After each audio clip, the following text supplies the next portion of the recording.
Hello guys, welcome back to Hindi explanation of Chinese historical drama The Journey of Flower episode 37। पाइजुआ जीजुन से पूछता है वाचिंगो ने DT devices चुराकर seal क्यों खोला। जीजुन वाचिंगो के कहे मुताबिक बोलती है वो सालों पहले साचिनमो के ऑर्डर पर तुम्हारे सैक में एंटर हुई थी ताकि एक दिन वो डीटी डिवाइसेस चुरा सके। पाइजुआ कहता है क्या झूठ है, मेरे को नहीं पता होगा कि चैंगलियो में आने से पहले उसका क्या बैकग्राउंड था। वो और साचिनमो एक दूसरे से बाद में मिले, फिर वो वहाँ से निकल जाता है। दूसरी तरफ वाचिंगो व्हाइट केव के अंदर आती है। वो वहाँ आसपास देखने लगती है तो उसे एक चीज़ सील करी हुई मिलती है जो हिल रही होती है और उससे पूछती है कि तुम कौन हो। वाचिंगो अंदाज़ा लगाती है कि यही ग्रेट डेजोलेट एनर्जी फोर्स होगी और वो उस पर अपना खून डालकर उस सील को ओपन कर देती है। तब वो देखती है कि वो एक लड़का होता है। सील खुलने से व्हाइट केव बंद हो जाता है। पाइजुआ सारे सेक वालों पे आकर बोलता है ग्रेट डेजोलेट एनर्जी को फुल पावर में आने के लिए 7 दिन लगेगा, मैं उससे पहले ही इसे नष्ट कर दूंगा। तभी वह मैंग और क्विंग शुई भी अपनी आर्मी को लेकर आ जाते हैं।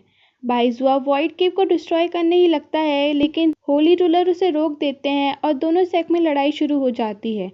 तभी मैंग उन्हें रोककर बाइजुआ से पूछता है कि आप इतने निर्दय हो जो वाचिंगो को व्हाइट केव में छोड़ दोगे। बाइजुआ बोलता है ऐसा करना ही अभी सबसे ठीक होगा, वैसे भी ये सब उसी के वजह से शुरू हुआ है, तो अगर उसे 1000 या 10,000 बार भी मारा जाए तो भी काफ़ी नहीं होगा।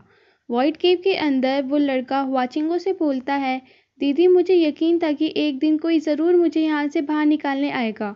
मैं हज़ारों सालों से यहाँ कैद हूँ जहाँ ना दिन होती है ना रात, कुछ है तो केवल अनंत अंधेरा और डर। वाचिंगो पूछती है कि तुम कौन हो। वो लड़का बोलता है मुझे नहीं पता, मेरा कोई परिवार या दोस्त नहीं है। वाचिंगो सोचती है लगता है ग्रेट डेजोलेट एनर्जी फोर्स इसके शरीर में है लेकिन इसे अभी तक पता नहीं है। वो लड़का बोलता है दीदी क्या आप मेरी दोस्त बनोगी, मैं इतने सालों से यहाँ अकेले रह रहा हूँ।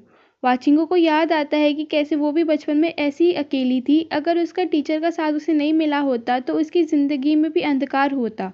वो डिसाइड करती है कि वो उस लड़के को सही और अच्छाई की राह पर लाएगी ताकि एक दिन वो अपनी पावर से पाइजुआ की तरह बन सके। वो उसका नाम शाओयू रखती है जिसका मतलब लिटिल मून होता है। डोंगफांग सारे सेक वालों को बताता है कि 7 दिन बाद पूर्णिमा वाली रात को अगर हम सब अपनी पावर्स मिला दें तो हम थोड़ी देर के लिए व्हाइट केव का एंट्रेंस खोल सकते हैं और वाचिंगो वहाँ से बाहर निकल सकती है। पाइजुआ बोलता है तुम्हें सब कुछ पहले से पता था क्योंकि तुमने वाचिंगो की डीटी डिवाइसेस चुराने के लिए मदद जो की। डोंगफांग बोलता है मैं समझा नहीं आप क्या कहना चाहते हैं। इस बार वो सीधा सीधा बोलता है लॉर्ड ऑफ स्ट्रेंज डीके, मैं तुम्हें पहले ही बोल दिया था कि अगर तुमने कुछ गलत किया तो मैं तुम्हें नहीं छोड़ूंगा। मैंग उससे पूछता है lord of strange DK grand scholar असल में तुम हो कौन। वो बोलता है मैं आपको वाचिंगो को बचाने के बाद सब कुछ समझा दूंगा।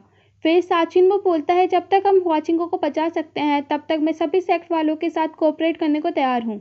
वाचिंगो शाओयू के साथ रहकर उससे तलवारबाजी और बहुत कुछ सिखाती है और उसके साथ खेलती है उसका दोस्त बनकर। ऐसे ही 7 दिन पूरे हो जाते हैं और सभी सेक्ट वाले एक साथ अपनी पावर जोड़कर सील का एंट्रेंस खोल देते हैं। सबसे पहले डोंगफांग अंदर जाता है और वाचिंगो को पाइजुआ के आने से पहले उसके साथ चलने को बोलता है लेकिन वो शाओयू को अकेला छोड़कर जाने से मना कर देती है। जब डोंगफांग को पता चलता है कि ग्रेट डेजोलेट एनर्जी शाओयू की बॉडी में है और वाचिंगो उसे व्हाइट केव से बाहर निकालना चाहती है तो वो इसके अगेंस्ट होता है क्योंकि ऐसे तो ये कंफर्म हो जाएगा कि उसने सील ग्रेट डेजोलेट एनर्जी के लिए खोला था और वो एक क्रिमिनल बन जाएगी। वाचिंगो कहती है चाहे कुछ भी हो जाए वो शाओयू को अकेला नहीं छोड़ेगी और उसे प्रोटेक्ट करेगी क्योंकि वो इनोसेंट है। डोंगफांग कहता है मैं तुम्हारी बातें समझ रहा हूँ लेकिन बाकी सभी नहीं समझेंगे, उनके लिए तो ग्रेट डेजोलेट एनर्जी कुछ ईवल ही है। पर वाचिंगो नहीं मानती। तब डोंगफांग एक चाकू निकालकर उसे मारने के लिए आगे बढ़ता है लेकिन वाचिंगो उसके रास्ते में आ जाती है। तभी वहाँ पाइजुआ भी आ जाता है। डोंगफांग उसे रोकने लगता है ताकि वाचिंगो वहाँ से भाग सके। बाद में वो दोबारा वाचिंगो के पास आता है और उसे बेहोश कर देता है।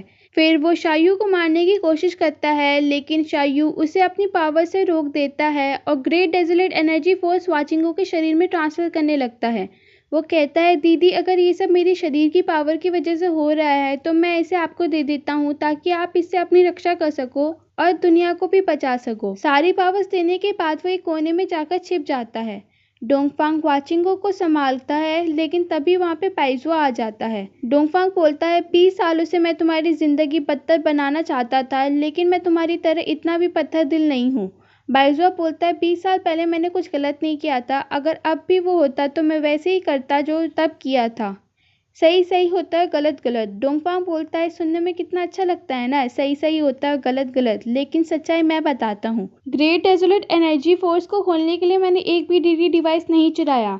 वो वाचिंगो थी जिसे तुमने फोर्स किया था, इसलिए सबसे बड़े गुनहगार तुम हो। अब ग्रेट डेजोलेट एनर्जी फोर्स वाचिंगो के शरीर के अंदर है, तुम उसे मार सकते हो। ऐसे ग्रेट डेजोलेट एनर्जी फोर्स हमेशा के लिए नष्ट हो जाएगी, लेकिन तुम उसे खुद के लिए भी रख सकते हो। ऐसे तुम दुनिया के सबसे शक्तिशाली इंसान बन जाओगे। बाइज़ा उसे वहां से चले जाने को बोलता है। फिर वह वाचिंगो को अपनी बाहों में लेकर प्यार से सहलाने लगता है। जब शाओयू बाहर आता है तो वो उससे बोलता है अगर मैं तुम दोनों को मारूं ना और यहाँ से बाहर ले चलूं, फिर भी सारे सेक वाले तुम्हें नहीं छोड़ने वाले।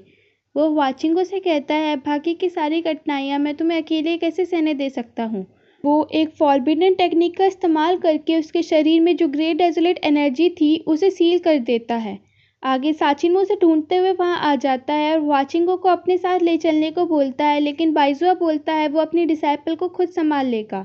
इसी चक्कर पर उन दोनों में फाइट शुरू हो जाती है, लेकिन तभी वाचिंगो को होश आ जाता है और वो उन्हें रोक देती है।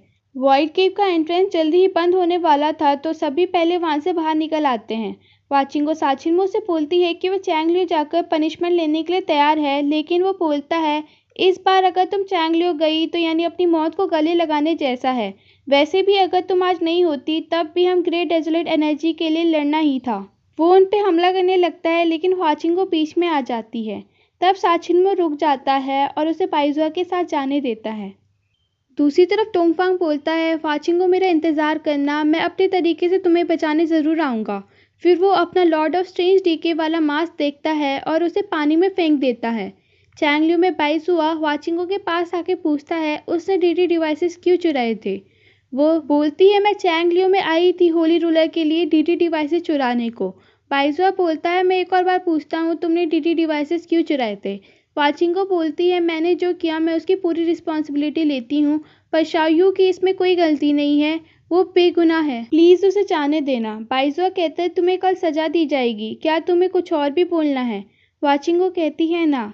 फिर बाइजुआ वहाँ से निकलने लगता है और यहीं पे एपिसोड 37 ख़त्म हो जाता है।